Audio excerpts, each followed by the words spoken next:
네, 오늘은요. 제목이 좋아 보인다고 다 선이 아니야. 그건 죄야. 라는 제목으로 말씀을 선포합니다. 이건 지금 하나님의 입장에서 말씀하시는 마음 풍선입니다. 좋아 보인다고 다 선이 아니야. 그건 죄야 합니다. 우리 인간은 타락을 했지만요. 그래도 이 마음의 양심이라는 것이 있어가지고 선을 이루려고 의를 구축하려고 하는 그러한 노력도 하고 그러한 경향을 가지고 있습니다. 죄를 짓기도 하지만요, 그 선에 대해서 가치를 두고 살아갑니다. 그런데 인간은요, 선이라든지 의라든지 하는 이러한 것들의 기준이 뭔지를 잘 모르기 때문에 자기의 철학이나 자기의 가치관에 의존을 하게 됩니다. 그러니까 법을 제정을 할 때도 자기 가치관을 기준으로 해가지고 제정을 하는 것이죠.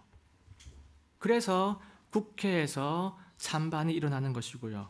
설득도 하기도 하고 때로는 고함이 나오기도 하고 논쟁도 하기도 하고 그러한 과정이 일어나는 것입니다. 절대 기준을 모르기 때문에 의견이 분분한 것입니다. 참으로 모두가 이 창조주 하나님을 인정하고 성경이 절대적인 진리라고 믿으면 훨씬 문제가 쉬워질 텐데 참 안타까운 부분이 있습니다. 오늘은 사람들이 좋다고 생각을 하고 추구하는 것들 중에서 하나님의 뜻에 반하는 몇 가지 것들을 한번 살펴보려고 합니다. 하나님의 뜻에 반한다라는 이것이 바로 죄이죠. 죄의 정의, 성경이 규정하는 죄라는 것이 바로 하나님의 뜻에 반하는 것, 하나님의 명령을 어기는 것, 하나님의 뜻과 상관없이 내 마음대로, 내가 주인되어 살아가는 것이 성경이 규정하는 죄입니다. 인간의 보기에는, 보겠습니다. 인간이 보기에는 선한 것 같지만 하나님의 뜻이 아닌 것, 첫 번째를 바로 말씀드리겠습니다. 사형 제도를 금하는 것입니다. 인본주의가 강해지고 휴머니즘이 강해지고 인권이 강해지고 인류애 이런 것들이 대두가 되면요, 어떻게 국가가 사람의 생명을 좌지우지할 수가 있느냐, 어떻게 사람이 이 사람의 생명을 빼앗아가는 것을 보고 공적으로 인정을 할 수가 있느냐. 이것은 악이다. 이것은 인간 생명의 존엄을 무시하는 거다. 그래서 이 사형 제도는 폐지를 해야 한다. 이렇게 생각을 하기도 합니다. 물론 말만 탁 들어보면요, 그 말이 좋아 보이고 뭔가 훈훈해 보이고 옳은 것처럼 보일 수가 있습니다. 하지만 인권은요, 하나님께서 가장 잘 챙기십니다. 인권은요, 하나님으로부터 나온 가치라는 것이에요. 인권은요, 하나님이 가장 중요시 여기시고요, 인권도 하나님의 방법으로 챙겨져야 합니다. 사형제도는요, 인권을 챙기기 위해서 하나님께서 만드신 하나님의 방법입니다. 그런데 하나님을 제외시켜버리고 그냥 사람들끼리 갑론을박을 하는 것입니다. 사형제도가 있어야 하니 있으면 안 되니 어리석은 피조물끼리 나와가지고 머리를 맞대고 이러쿵저러쿵 의논을 한다고 해서 진리에 이를 수가 있겠습니까? 진리이신 하나님을 제외시켜놓고 무슨 진리가 도출이 된다는 말씀입니까? 창조주를 인정하지 않아서 발생하는 정말 죄스러운 논쟁입니다. 창세기 9장 6절입니다. 누구든지 사람의 피를 흘리는 자는 사람에 의해 자기 피를 흘리리니 이는 하나님이 자신의 형상대로 사람을 만들었기 때문이니라. 이 구절은요, 하나님께서 노아에게 주신 노아 언약의 일부입니다. 창세기 9장 1절부터 17절까지는요, 인류 보편적인 법들이 쭉 선포가 되고 있습니다. 내용을 보면 그것을 알 수가 있어요.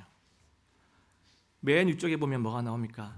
다산하고 번성하여 땅을 가득 채우라라는 이 명령, 가장 기본적인 명령이 나와 있고요. 그것부터 시작을 해서 그 다음에 뭐가 나옵니까? 동식물을 먹어도 된다라는 이런 허용의 말씀이 나오고요. 중간에 뭐가 나와? 중간에 사형제도가 딱 중간에 있고, 마지막에 뭐가 나옵니까? 마지막에 딱 무지개를 보여주시면서 다시는 물로 심판하지 않겠다라는 하나님의 절대 약속을 하나님께서 보여주십니다. 그러니까 이 본문들은요, 창조주의 인류 보편적인 법을 하나님께서 선포하신 겁니다. 자, 지금 9장 6절 맨 앞쪽에 보면요, 네, 넘겨주세요. 맨 앞쪽을 보면요, 누구든지 사람의 피를 흘리는 자는 이라는 거 나오죠. 자, 이 사람은 누굴 얘기하냐면 고의적으로 살인을 한 사람을 말합니다.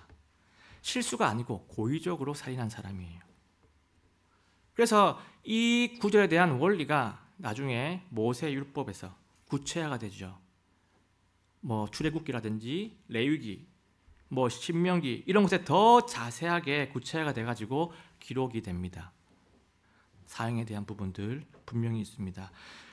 고의적으로 살인을 한 사람은요, 이 본문을 보면 사람에 의해 자기 피를 흘리게 됩니다. 이 말이 무슨 말이냐면요, 하나님께서 처벌권을 사람에게 위임을 하셨다는 것입니다. 하나님의 공의를 위해서 사람에게 위임을 하신 거예요. 사람이 위임을 받은 거예요.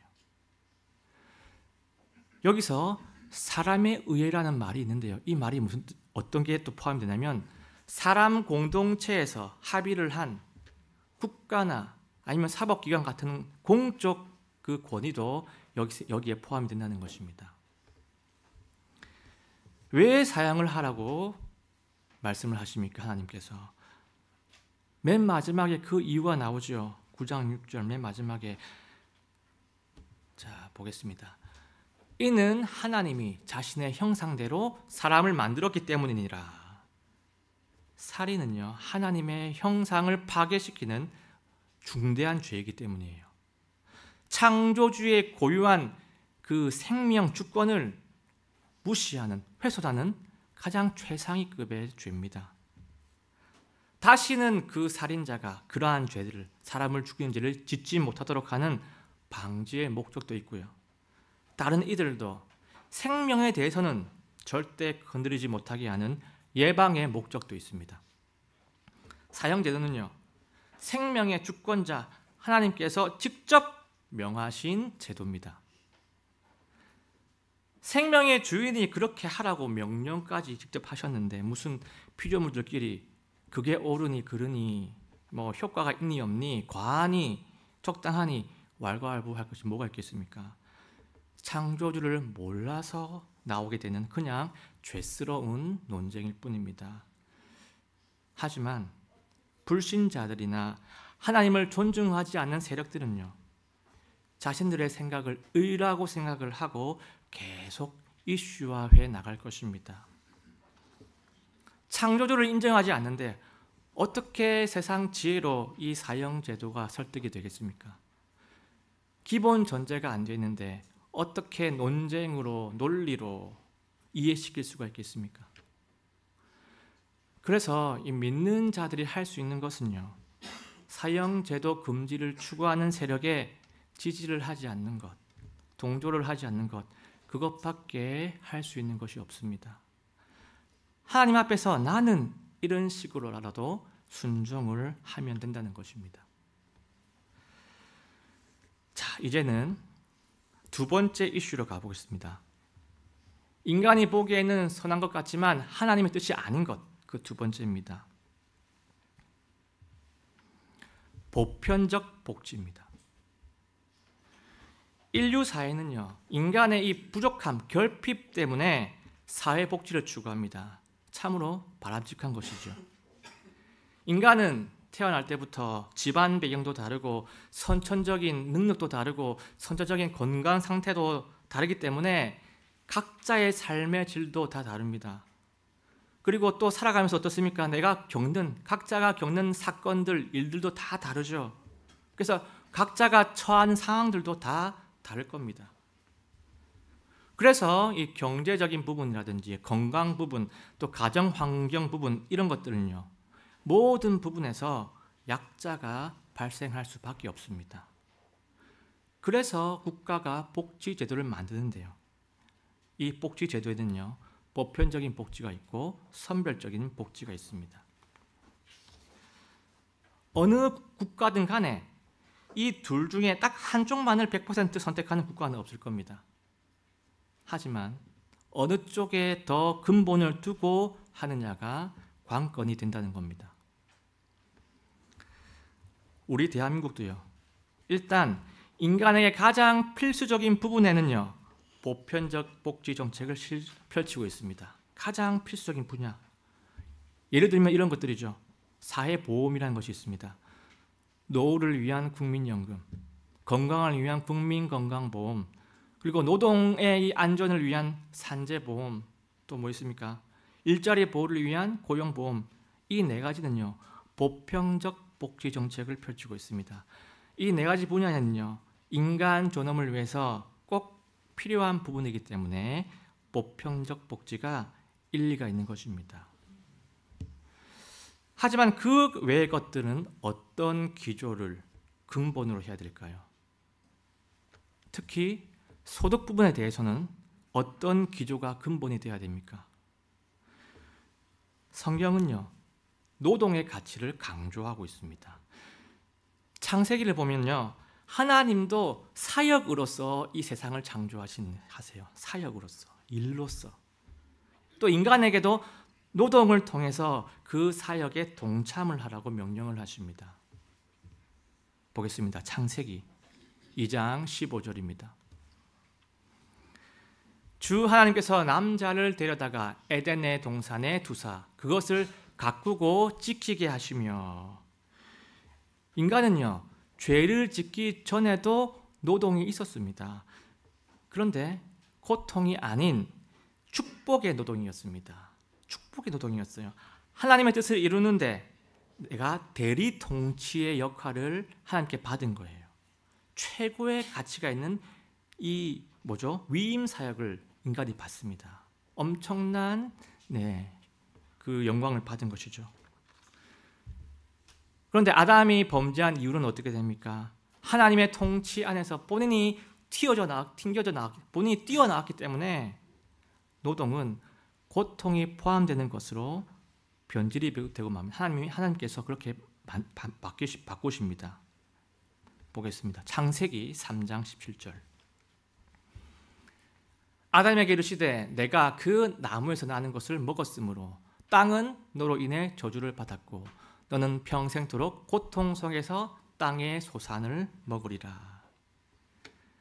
인간이 노동을 하면서 소득을 취하는 것은요, 하나님의 명령이다, 섭리가 되었습니다. 이미 이건 어쩔 수가 없는 인간 공통의 숙명이자 의무가 되어버렸습니다. 그리고 노동에는 힘듦이라는 게 이제 들어가게 됩니다. 그래도 기쁨과 이 보람이라는 축복도 여전히 존재를 하고 있습니다. 이 기쁨과 보람은요, 하나님이 주신 원래 존재하던 노동의 축복이라는 거예요. 인간이 죄를 짓기 전에 그때 하나님이 원래 주셨던 그 노동의 축복이 그대로 남아 있습니다. 시편 126편 5절 6절입니다.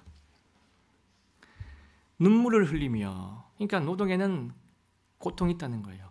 눈물을 흘리며 씨를 뿌리는 자들은 기쁨으로 거두리로다. 귀중한 씨를 들고 나가면서 우는 자는 고통이 있죠. 반드시 기뻐하며 자기의 곡식단들을 가지고 다시 오리로다. 아멘입니다. 노동의 축복을 말하는 것이죠. 기쁨을 말하고 보람을 얘기합니다. 하나님이 약속을 하십니다. 자, 그리고 노동의 의무 부분 뒤에 성경 구절이 있습니다. 데살로니가후서 3장 10절입니다. 우리가 너희와 함께 있었을 때에도 너희에게 이같이 명령하여 누구든지 일하려 하지 아니하거든 먹지도 말라고 하였노라. 아멘입니다. 하나님은요, 정당한 노동이 없이 대가를 바라는 것을 정면으로 비판을 하십니다. 정면으로 비판하고 계세요. 한낱 인간의 욕심이라는 거죠. 몸이 아파서 상황이 불가능해가지고 일을 못하는 것은 어쩔 수가 없습니다. 긍휼의 하나님께서 도와주시고 하나님께서 보살펴 주십니다. 그런데 몸도 괜찮고 나이도 젊고 정신도 정상이고 일자리가 있음에도 불구하고 공짜 소득을 바라는 것은요, 그냥 한낱 인간의 욕심일 뿐입니다. 국가는요, 여건이 되는 모든 국민들이 일을 할 수 있도록 기회를 만드는 것에 가치를 둬야 됩니다. 국가가 하나님을 알지는 못하겠지만 그래도 그 가치를 두고 운영을 해야 됩니다. 어려운 일이 됐든 쉬운 일이든 고부가 가치 일이든 단순 노동이든 간에 각자 상황에 맞는 일을 할 수 있도록 기회를 만드는 것에 국가는 성공을 해야 합니다.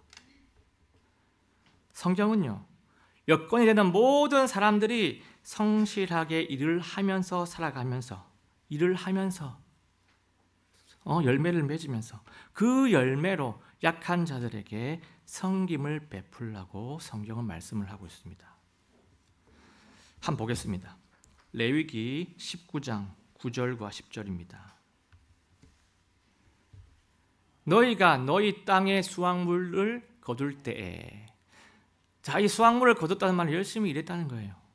열심히 일해가지고 하나님의 은혜로 지금 열매가 나온 겁니다. 열심히 일했다는 증거고요. 너는 내 밭의 모퉁이까지 전부 다 거두지 말고 내 수확물 중에서 떨어진 이삭도 줍지 말고 이 소출 중에 마지막 끝부분은 남겨두라는 거예요. 이삭도 놔두라는 겁니다. 내 포도원의 열매를 다 따지 말고 내 포도원의 포도를 다 거두지 말며 가난한 사람과 나그네를 위해 그것을 남겨둘지니라. 나는 주 너의 하나님이라. 나는 주 너의 하나님이라는 말은 나는 너의 창조주 하나님, 너의 통치자이다. 이 원리대로 살아가라는 것이죠. 자, 그리고 야고보서 1장 27절입니다.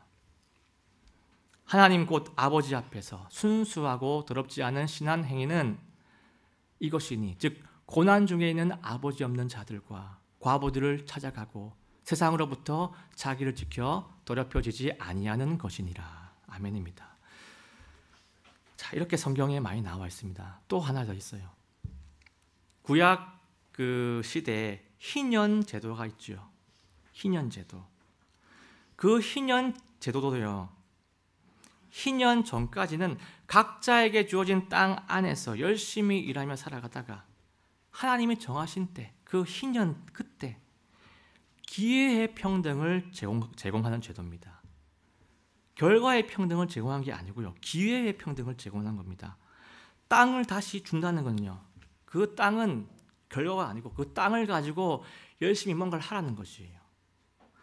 다시 일을 할 수 있는 각자의 땅을 회복시켜가지고 앞으로 다시 성실하게 잘 살아봐라. 처음부터 다시 잘 시작을 해봐라. 이런 새로운 기회를 주시는 겁니다. 기회의 평등이지 결과의 평등이 결코 아닙니다. 결과의 평등은요, 예수님도 안 하시는 분야예요. 예수님도 결과의 평등 만드실 수 있는 능력이 충분히 있지만요, 안 하시는 겁니다. 이 원리는 신앙에서도 마찬가지입니다. 우리가 하나님의 은혜로 다 구원을 받죠. 구원받은 성도들은요, 보상은 다 공의에 따르고요. 그리고 우리가 착각할 수 있지만 마지막 때에 있는 그 때도 마찬가지입니다. 마지막 때 새하늘과 새 땅, 그 새 예루살렘 때에도요, 그 누구도 고통이 없고 슬픔이 없고 눈물이 없는 그것은 공통적인 하나님의 은혜고요. 누구는 새 땅에서 살고 누구는 수도인 새 예루살렘에서 살아가고, 그리고 이 새 예루살렘 안에서도요, 각자가 각자의 맨션에서 살아가는 겁니다. 하나님의 그 공의에 따라서 각기 축복을 누리며 산다는 것입니다. 이 사회주의 국가나 공산주의 국가는요, 하나님의 뜻에 정면으로 반박하는 인간 허영심의 산물입니다. 하나님도 절대 평등, 결과의 평등 얼마든지 구현하실 수가 있죠. 그런데 일부러 하지 않으시는 겁니다. 그리고요, 인간은 절대 평등을 만들어낼 능력도 없지만요, 그걸 추구하는 것은 그냥 허영심이라는 것입니다. 하나님의 뜻이 아닙니다. 우리의 철학을 가지고, 우리의 이론, 우리의 사상을 가지고 우리가 지상낙원을 만들어 보자. 우리가 이 이상적인 세상 다 만들어낼 수 있다. 이겁니다. 그 결과는 실패고요. 역사적으로 실패되었습니다.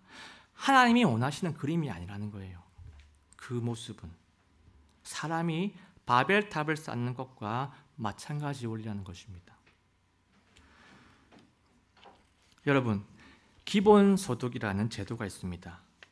주로 진보 진영에서 구현을 하고 싶어하는 보편적 복지의 모습입니다. 우리나라는요, 국민기초생활보장제도라고 해가지고 재산이 적고 소득이 적은 국민들한테 생계, 의료, 그리고 주거, 교육 이런 쪽에서 선별적으로 지원을 하는 선별적 복지를 근본으로 하고 있습니다. 그런데 반면에 이 기본소득 제도는요, 모든 국민에게 지원을 해요. 보편적 복지 제도라는 것이죠. 한번 주요 원칙을 한번 보겠습니다. 자, 첫 번째는 이겁니다. 지급 대상이 개인이다. 가구 단위가 아니에요. 개인에게. 그리고 지급 조건은요, 무조건입니다. 살아있는 자는 다 받습니다. 세 번째는요, 지급 금액은 동일한 현금입니다. 소득도 고려하지 않고 자산도 고려하지 않아요. 모두가 동일한 똑같은 금액을 줍니다. 현금 서비스죠. 네 번째입니다. 지급 기간은 생존 기간이다. 한시적으로 도와주는 게 아니고요, 반영구적으로 쭉 계속 도와주는 겁니다. 이 원칙을 보면요, 솔직히 인간이라고 하면은 혹할 수가 있죠. 매달 몇십만 원이라도 매달 들어온다면요, 내 이 미간에 있는 주름살이 조금이라도 펴질 것 같은 그런 느낌이 듭니다. 하지만 이것이 구현이 되면요, 약한 자에게 지급이 되던, 진짜 어려운 자들에게 지급이 되던 그 지원은요, 확 줄어들 수밖에 없습니다. 이건 어쩔 수 없는 부분이죠. 자원은 한정되어 있죠. 하나님이 자원을 한정되게 만들어 놨습니다. 또 어떻게 됩니까? 세금도 그렇고 세율도 어떻게 됩니까? 결국에는 대폭적으로 늘어날 수밖에 없습니다. 그 세금, 그 세율 결국 누가 다 담당하겠습니까? 지금 열심히 일하고 있는 40대, 50대 세대들, 앞으로 경제활동을 하게 될 내 자식들, 내 손자들, 여기에 주일학교 학생들, 미래 세대에게 엄청난 짐이 되고 말 겁니다. 하나님처럼 상속 유업을 남겨주지 못할 망정 어떻게 그 큰 짐을 남겨주면 되겠습니까? 다른 것은 다 차치하고요, 기본소득과 같은 보편적 복지는요, 구약 성경에서도 찾아볼 수가 없는, 유례가 없는, 사람이 만든, 사람이 추구하는, 사람이 소원하는 인본주의 제도라는 것입니다. 하나님의 뜻에는 전혀 부합하지가 않는다는 것이에요. 하나님의 뜻은 무엇입니까? 하나님의 은혜 덕분에 열심히 일을 할 수 있는 사람들이 성실하게 일하며 살아가고, 그 열매를 가지고 그 하나님의 은혜에 감사하는 마음으로, 그 하나님의 사랑의 마음으로 약한 자들을 섬기는 것이 하나님의 통치 원리입니다. 우리 인간은요, 우리 피조물, 이 인간은요, 하나님의 섭리, 하나님의 이 원리 안에 살아갈 때 평안이 있고 그때 행복이 있는 것입니다. 그걸 벗어나면요, 겉으로는 좋아 보일지 몰라도, 처음에는 좋아 보일지 모르겠지만 나중에는 반드시 대가를 치르게 됩니다. 어리석음의 대가, 하나님의 이 말씀의 원리에서 벗어난 대가를 반드시 치르게 된다는 것입니다. 자, 그래서 이 선별적 복지를 근본으로 해가지고 필수 분야에는 이 보편적 복지를 가미시키는 것이 성경에서 보여주는 은혜와 공의가 잘 조화로 이루는 하나님의 통치 원리입니다. 좋아 보인다고 해서 다 선이 아니라는 것이에요. 자, 이제는 세 번째입니다. 선한 것 같지만 하나님의 뜻이 아닌 것. 세 번째입니다. 동성애에 대한 권리적 주장입니다. 요즘 사회는요, 동성애를 사랑하는 한 형태라고 주장을 하죠. 동성애도 존중을 해줘야 되고 권리도 부여해줘야 되고 동성애 부부도 한 가정으로서 법적 지위를 부여해주자. 그래서 똑같이 혜택을 국가에서 받도록 해주자. 이런 시도까지 일어나고 있습니다. 믿지 않는 자들이 보기에는 뭔가 따뜻해 보이고 휴머니즘처럼 느껴질 수도 있습니다. 따뜻해 보인다고 해서 다 선이 아니죠. 따뜻해 보이고 훈훈해 보이는 것이 선의 기준이 아니라는 거예요. 선이 무엇입니까? 선은요, 원래 선이 있는 게 아니었어요. 원래 선이 있는 게 아니고 창조주 하나님의 속성 중에서 선이 있기 때문에 그걸 보고 선이라고 하는 겁니다. 선의 기준은요, 하나님입니다. 하나님 말씀이고요. 성경이 선의 기준입니다. 성경에서 동성애는요, 하나의 심각한 죄입니다. 자, 로마서 1장 26절입니다.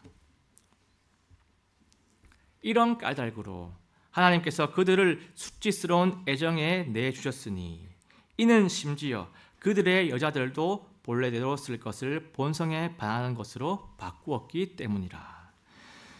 자, 지금 이 구절을 보시면 맨 앞에 이런 까닭으로라고 나오죠. 이 이전에 앞에 있는 내용 때문에 라는 뜻입니다. 자, 그러면 이 앞에 나오는 구절의 내용이 무엇이겠습니까? 어떤 내용일까요? 이 앞에 나오는 내용은 이런 내용입니다.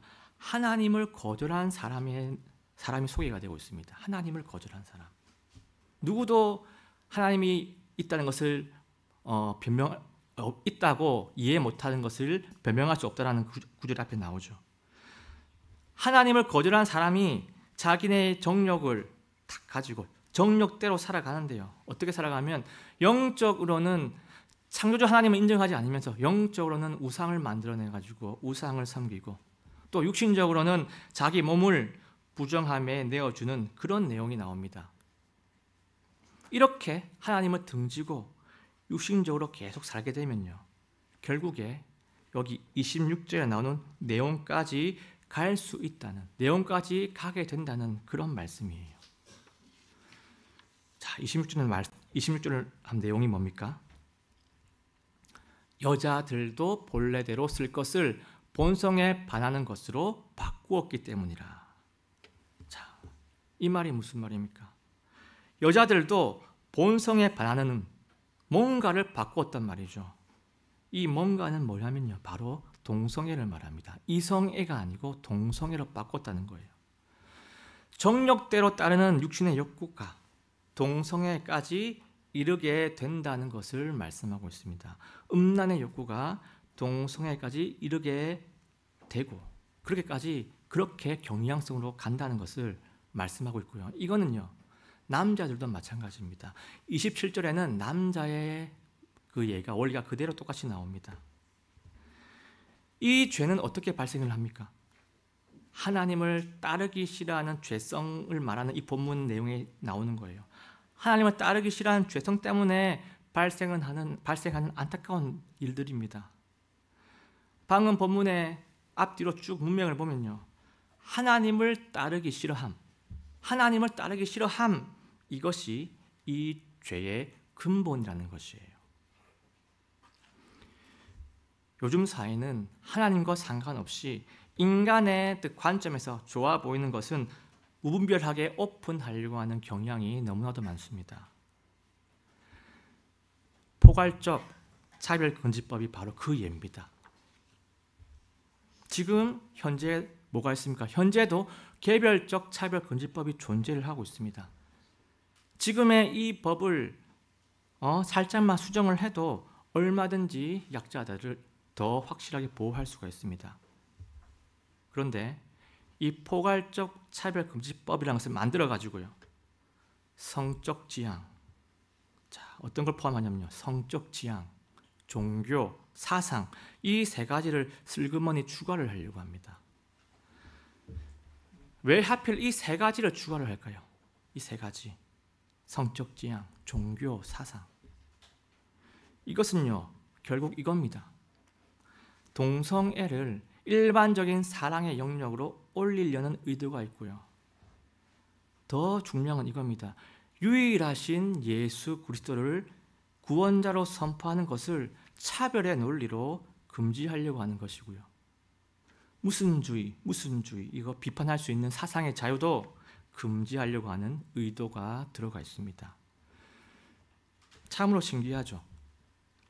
여러 가지를 뭉뚱그려 가지고 여러 가지를 다 개선을 하는 척하면서 하나님의 가치를 약화시키는 참으로 교묘한 방법입니다. 이러한 걱정이요, 과민 반응이 아니에요. 이러한 걱정이 기우가 아닙니다. 왜냐? 이미 선진국에서 이러한 법들은 통과가 돼가지고 어떻게 되어 있습니까? 우리 대한민국 빼고 어떻게 되어 있습니까? 하나님의 말씀이 있는 그대로 선포되는 것도 죄의 영역에 들어가 버렸습니다. 말씀 선포가, 복음 선포가 차별에 들어간다는 것이에요. 종교의 평등에서 차별에 들어간다는 겁니다. 종교의 평등이 어디 있습니까? 종교는요, 진리나 거짓이나 둘 중 하나예요. 거짓은 존재하지 않는 것이에요. 존재하지 않는 것과 존재하는 것이 어떻게 평등을 합니까? 하나님만 진리입니다. 그 배후에 어떤 영적 세력이 작용을 했는지 결과를 보면 알 수가 있고요, 그 결과를 우리가 부인할 수가 없습니다. 인간의 입장에서 좋아 보이는 거 다 이루어 보려고 하다가 초가 삼간을 다 태워버리는 그런 상황이 돼버렸습니다. 우리 그리스도인들은요, 오직 성경을 기준으로 해서 분별을 해내야 합니다. 이제는 해내야 합니다. 의무입니다. 마지막 때가 가까이 왔기 때문에 더욱더 분별력이 있어야 됩니다. 우리 하나님은요, 이러한 것들을 분별을 할 수 있게 지금도 말씀을 가지고 알려주고 계시고요, 우리가 실수하지 않도록, 좋아 보이기 때문에 실수할 수 있습니다. 뭔가 따뜻해 보이기 때문에 우리가 혹할 수 있습니다. 착각을 하지 않도록 기회를 지금도 주고 계십니다. 우리가 이 부분을 꼭 기억하기를 원합니다. 자, 지금까지 좋아 보이지만 실제로 선이 아닌 것들 한 세 가지를 살펴보았습니다. 세 가지 이거죠. 사형제도 금지, 보편적 복지, 동성애 존중. 이 세 가지의 공통점이 무엇인지 아십니까? 공통점이 있어요. 그것은 바로 자기의입니다. 자기의. 자기의가 무엇입니까? 자기의는 이겁니다. 하나님의 뜻에 벗어났지만 내가 옳다고 생각하는 나의 뜻입니다. 내가 보기에는 옳다는 거예요. 존재는요, 하나님의 뜻에 벗어난 것입니다. 말씀에 어긋났는데도 그게 옳다고 여기는 거예요. 그게 옳다고 본인이 생각을 하는 거예요. 사형제도 금지, 보편적 복지, 동성애 존중, 이 모든 것들은요, 사람이 옳다고 여기는 가치들입니다. 하나님이 뭐라고 말씀하시는지, 하나님의 뜻이 무엇인지, 성경 본문이 어떤 것을 말하고 있는지 고려를 하지 않고 나의 가치관, 나의 철학, 나의 의를 쭉 밀고 나갑니다. 여러분, 나의 의가 하나님 앞에서 얼마나 큰 죄를 낳을 수 있는지 보여주는 대표적인 예 하나가 있습니다. 그것은 바로 이스라엘 백성입니다. 하나님께 선택을 받은 그 위대한 민족 이스라엘이죠. 그런데 그들은요, 자신들이 가지고 있는 선지식과 자신들이 가지고 있는 자기 의를 가지고 하나님의 의, 메시아 예수 그리스도를 거절해 버립니다. 하나님의 아들을요, 신성 모독죄로 못 박아 죽여 버립니다. 하나님의 아들인데 신성 모독죄라고 하는 거예요. 자기들의 기준에서 안 맞는 것이죠. 하나님의 아들입니다. 그런데 그 이후에 신약 성경이 딱 완성이 되고 확정이 되죠. 그 이후에 어떻게 됩니까? 신약 성경과 구약 성경 모두를 아울러 가지고 우리는요, 이 성경 전체를 가지고 딱 보면 예수님이 메시아이심을 분명히 알 수가 있는 그런 시대가 왔음에도 불구하고 이스라엘은 완고하게 자기 의를 고수해 가지고 지금도 다른 메시아를 기다리고 있습니다. 있지도 않은 다른 메시아를 지금 기다리고 있어요. 66권 정경이 완성된 이후로는요, 이스라엘은 그 어떤 변명도 할 수가 없습니다. 하나님께서 이 완전한 성경을 가지고 다 공개를 하셨는데도 불구하고 상상의 존재를 기다리면서 내 의의 기준에 맞게 그렇게 아직도 예수 그리스도를 인정하지 않고 살다가 지금도 어떻게 됩니까? 지금도 한 명씩 한 명씩 지옥으로 떨어지고 있습니다. 얼마나 안타까운 상황입니까? 다 이게 무엇 때문입니까? 자기 의 때문입니다. 성경이 아니라 자신의 신념이 맞다는 것이에요. 여러분, 믿는 자이든 믿지 않는 자이든 간에 자기 의는요, 하나님과 멀어지게 만들고요, 특히 이 구원 교리 쪽에서는요, 하나님과 단절하게 만들어 버립니다. 엄청난 이 구원 교리 쪽에서는요, 자기 의는 엄청난 비극을 만들어 준다는 것이에요. 우리는 이러한 부분들을 늘 조심을 해야 합니다. 늘 자신의 자기 의를 내려놓고 말씀 앞에서, 하나님 앞에서 늘 겸손으로 반응을 해야 합니다. 말씀 앞에서는요, 그냥 빈 마음이 돼야 되고요, 말씀으로 늘 나를 고쳐내고 말씀으로 늘 나를 재세팅해야 합니다. 말씀으로 계속 변화자가 되어야 돼요. 그래야 우리가 살고요, 그래야 우리가 하나님과의 평화를 누릴 수가 있습니다. 우리는 대한민국에서 가장 중요한 대통령 선거를 목전에 두고 있습니다. 하나님의 가치를 훼손시키지 않고 자기의로 하나님의 뜻을 거스르지 않는 그런 대통령을 선택을 해야 합니다. 물론 완전한 대통령이 없지요. 인간이 어떻게 완벽합니까? 부족한 사람들만 나와 있습니다. 하지만 앞에서 언급이 된 그러한 가치들을 고집을 하고 그 자기의 의를 끝까지 과도하게 밀고 나가는 그러한 자기의 의가 충만한 자는요, 뽑지 않을 분별력을 우리가 발휘해야 한다는 것입니다. 말씀을 알면서 실수를 하면 안 된다는 것이에요. 우리는 결과를 모르고요, 결과는 하나님의 소관이고 결과는 우리의 영역이 아닙니다. 하지만 중요한 것은 내가 그 과정에서 어떤 선택을 했느냐, 내가 그 과정에서 어떤 결정을 했느냐, 그 과정만은 하나님 앞에서 기록이 남습니다. 내가 할 수 있는 것은 내가 하고요, 나머지는 하나님께 온전히 의탁하기를 원합니다. 어떠한 결과가 나오든 간에 낙심은 하지 말고 끝까지 하나님의 뜻에 나는 순종을 하고 끝까지 예수 그리스도를 붙잡고 살아가는 우리 모두가 되시기를 예수님의 이름으로 간절하게 소원합니다.